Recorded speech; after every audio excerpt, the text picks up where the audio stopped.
Hello, greetings, my fellow from homesteaders, and welcome to another iteration of the Jewish Homesteading Project. This will be an audio iteration due to concerns about uploading and spotty internet, which is a common homesteading problem, and we'll continue with that sort of format until a better internet situation gives us the ability to produce more videos. As always, we are here to do our best to keep you on the derech and off the grid.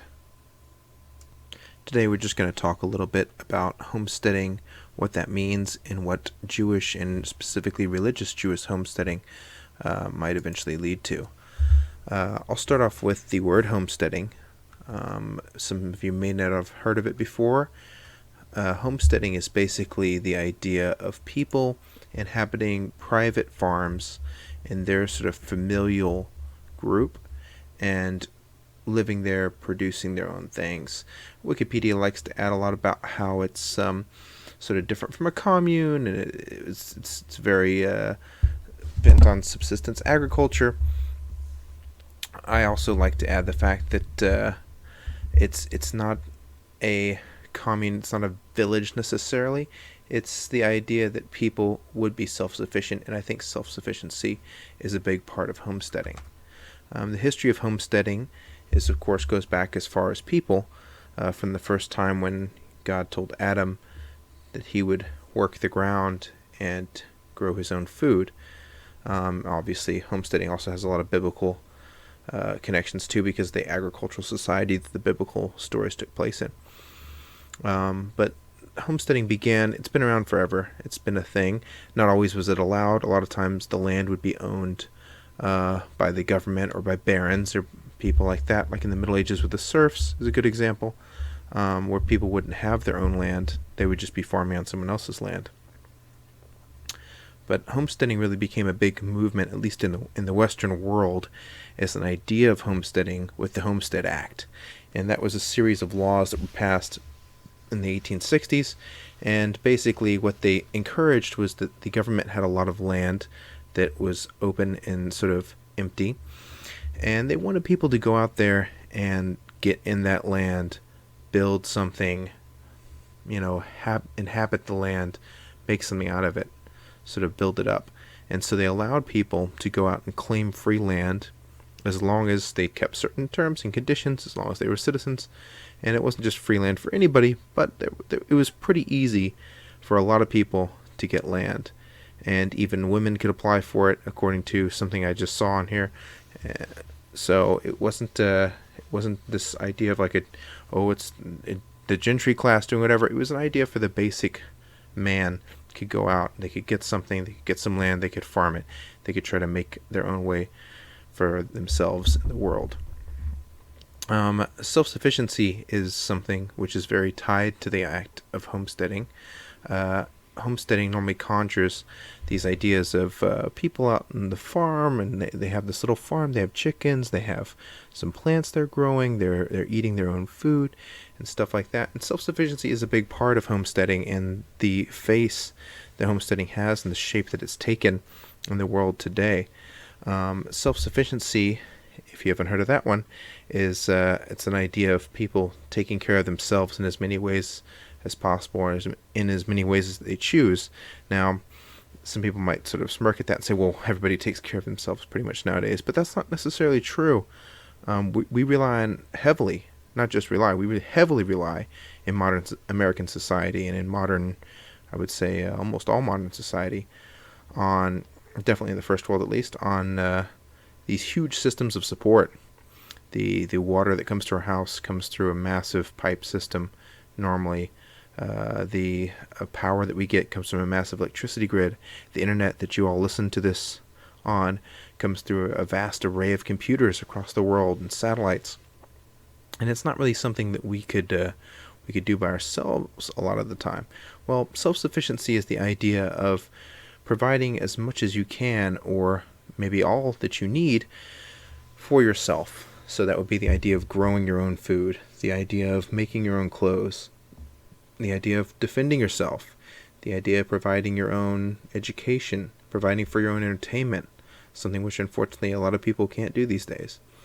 Self-sufficiency is this idea of taking care of yourself, being responsible for yourself, being responsible for your family. And that goes into a lot of other things that we'll eventually be discussing with regards to preparedness and things which I think lead into responsibility. And someone who's truly responsible for themselves is someone who is in many ways self-sufficient, even if self-sufficiency isn't one of their main concerns.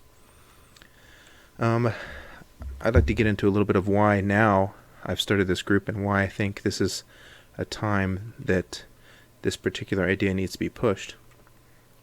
And I think that as society changes, we have a lot of interesting ideas that are out. There's a lot of information. There's a lot of community that can be had without in-person meetings, as I'm sure the whole coronavirus era has taught a lot of us. There's so much ability. We're blessed with so much information and so much ability to gather information with the internet and with the modern printing and all of the systems that we have. It's really phenomenal, and it's never really existed to such an extent in the world. A lot of times for homesteaders, one of the big obstacles would be the feelings of remoteness. The idea that you were sort of on your own, and if anything went wrong or anything catastrophic might occur, that could really be the end. It was really survival on a day-to-day basis. I know if you've ever read some of the accounts of early homesteaders back in the 1800s in America, they had some pretty tough lives. They could get sick, they could get injured, and there would be no one to help them. And that was a huge risk that you took every day in life. Well, nowadays, we don't have to struggle with a lot of those risks. If there's an emergency, we can call for help. We have cell phones, we have walkie-talkies, we have radios, we have communications where we can gather with other people. We have cars, we can travel over long distances to help each other, to make communities. We can do so much more, and there's so much of an easier path than a lot of people had in the past. Now, we also have our struggles. Particularly today, one of our main struggles is that a lot of these skills that were so intrinsic in homesteading and that people really took as part of the core for their daily lives have been lost in a lot of ways. Now, not totally lost, many of them. They're just not as well known. They're sort of forgotten by the majority of people. But we can sort of overcome that barrier by using all those information gathering abilities that we now have, like the internet and like, well-printed books, like communicating with people who know, to sort of bridge that gap. So also right now in society, there's sort of a purveyance that a lot of people are growing up very sensitive. They're growing up very, I don't want to say weak necessarily, but sort of lacking in self-confidence. A lot of people feel like they have to constantly go out and they have to be loud and scream about who they are, and they have to seek validation from every company and every government. Everyone has to agree with everything they say and validate it all the time. Well, one thing about being self-sufficient, about being a homesteader, is when you realize that you can make your own food or your own clothes or protect yourself, you realize that you don't need a lot of that external validation, and that you're not sort of one of what a lot of people nowadays are calling snowflakes. You're not one of these people who are, constantly offended by everything that goes on around them. You sort of have your situation going on, and you're okay with that. And in a lot of ways, Jews have been like that for a long time. Jews have sort of been like, okay, we don't need you to come out and everybody to worship our religion. We don't need you to, accept God the way we do, or God at all. We're just fine over here by ourselves existing. Thank you very much. And I think that's something that people are going to find more and more as this insecure culture of people forcing everyone to accept everything they believe in. I think more people are going to find that the things some places when they agree with them, it might be convenient, but a lot of times when you don't agree with them, it can become very inconvenient. And I think homesteading and getting people out in a place where they're going to continue to be able to make their own choices about things, whether that be schooling, whether that be religious practices, especially concerning the way we eat. There's certain authorities on a ban shechita nowadays. Homesteading is a way to sort of be more self-reliant in that way, and like I said before, not being as cut off as that would have meant in the past. Also nowadays, I'm sure, as we all know how we've been affected by lockdowns, by different government agencies shutting down anything from locking people in their absolute homes all the way down to just restricting certain businesses or certain operating times or things like that. It's not fun. It's not fun to be stuck in the city in a 2-bedroom apartment with 4 kids, and everybody's screaming and wants to go out, and the kids are losing it because they're out of their schedule and they don't know what to think, and the parents don't know what to think, and everyone's sort of kind of trying to do as best they can, some better than others. I've seen it, at least, that the kids who are in places where they have a yard, where they have hobbies, where they have things they can do outside of school, where they have something that's meaningful, it's a lot of times night and day.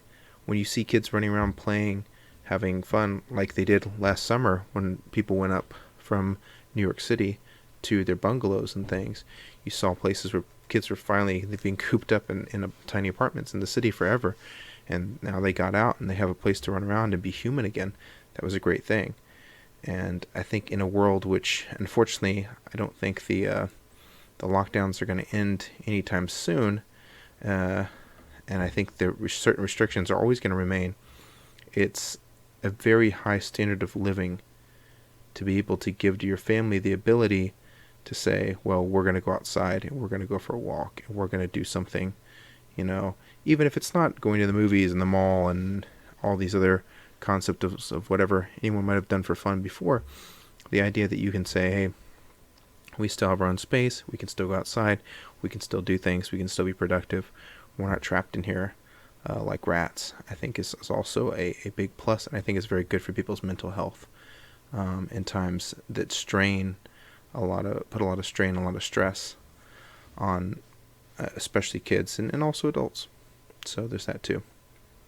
The next thing I want to point out here is there's not a lot of from homesteaders. Part of the reason that I sort of started this group is because I've been meeting people who are interested in homesteading or aspects of self-sufficiency and homesteading, at least parts of it. If that be just growing your own food, or if that's an interest in defending themselves or whatever, and they would kind of say, there's really nobody else who's religious who's into this. And I've had people tell me, they'd say, Monty, you're the only one that's thinks like we do about these things. Who else? Do you know anybody else that is interested in these things? And I found that I did know people. I live in upstate New York, what a lot of New York City people at least call upstate New York. I don't know if everybody in New York calls southeastern New York upstate New York, but I know a lot of people up here, and they are interested in one or two of these things or all of them, and they have a lot of similar interest, even if it's just but they like to live in a small town away from the hustle and bustle of the city and like to make more of their own choices.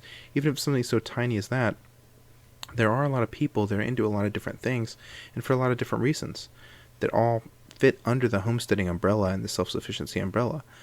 And I was looking around, I'm like, well, why isn't there some sort of organized group? Maybe there's somebody that has a farm out somewhere and they have something going on.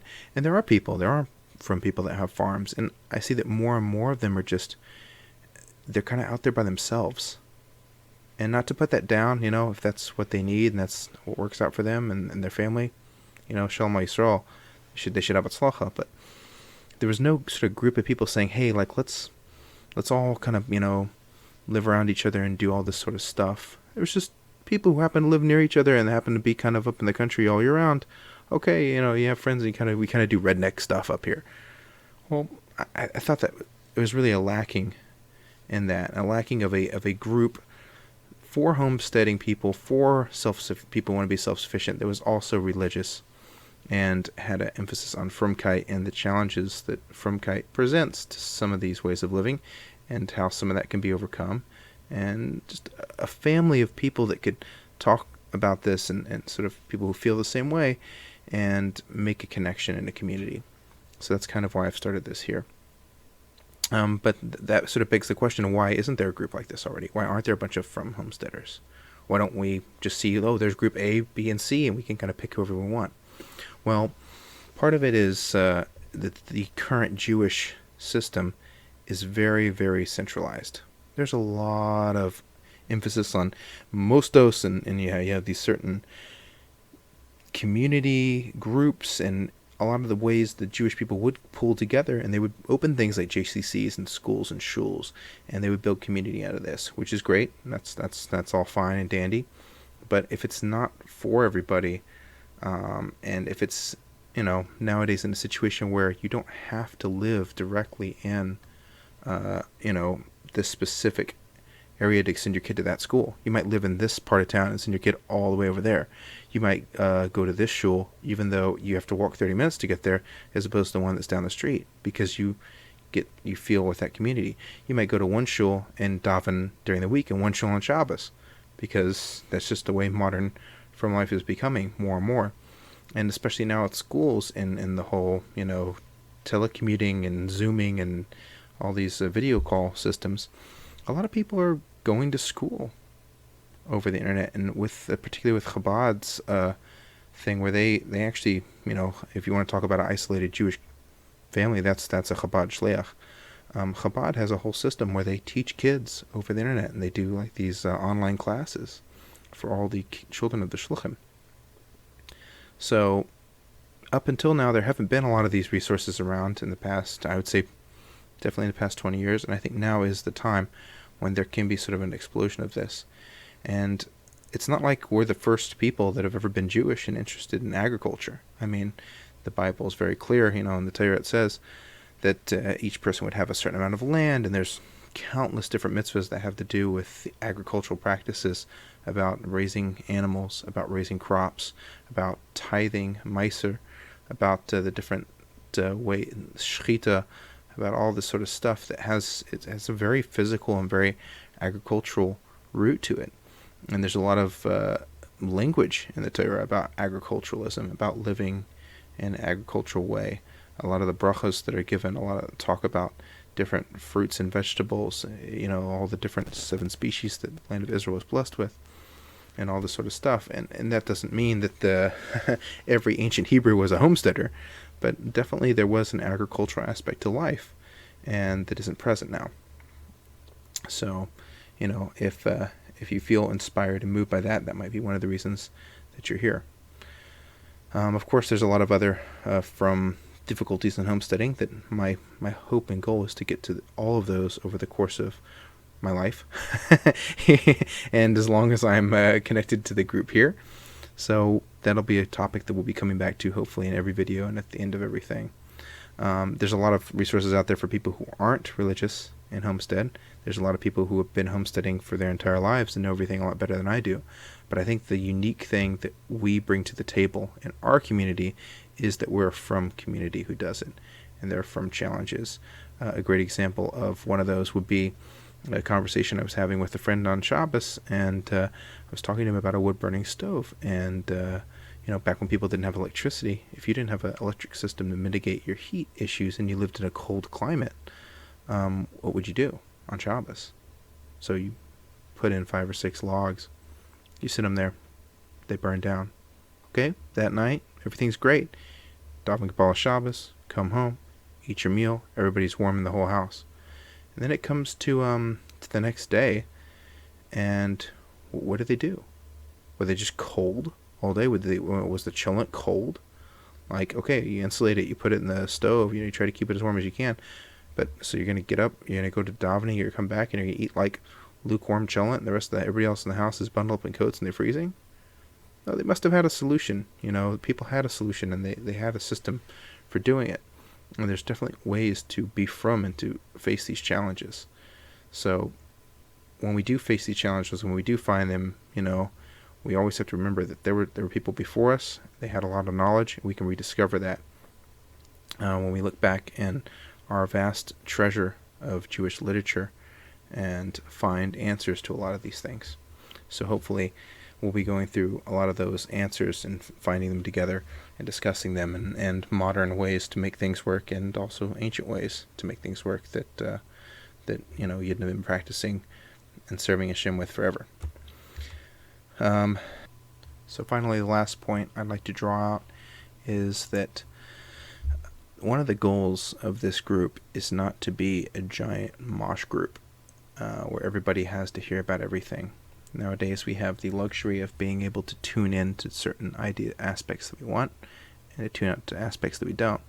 And obviously, I don't expect someone who's super concerned with self-defense to be super concerned with, raising small livestock. And I don't expect someone who's really interested in growing plants to also be really interested in business ideas and in financial systems. So I'd really like to make themes around certain things, discussions around certain things, and people certain things, and I'd like to bring in as many people as possible to get into the main page, and then from there we could branch off. We could have conversations and here and there.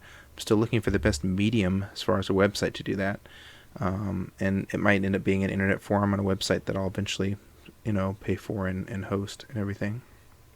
It might end up being a bunch of different WhatsApp groups and Facebook groups that are, and everybody just being part of the one big group, and then whatever other group they want to be part of as well. But I do encourage you to go ahead and like the video here, to go ahead and share it to friends if they're interested in it, and to go ahead and invite people to join the page. I mean, joining a page is literally a couple clicks. And if something happens and they decide they don't like it, they don't want it, they're not ready for it, they can always unfollow it. But yeah, invite your friends to join the page. Tell people who you know about this. Tell them about it. Let them get involved. Let them start producing content. Let them talk to us. Let them become part of the community. I'm not trying to run a one-man show where it's only me talking about my stuff and my thoughts and my, ideas. I want it to be everyone helping each other in, a beautiful way. Hopefully we can all be zeich of that and bring it off into a much bigger group and community.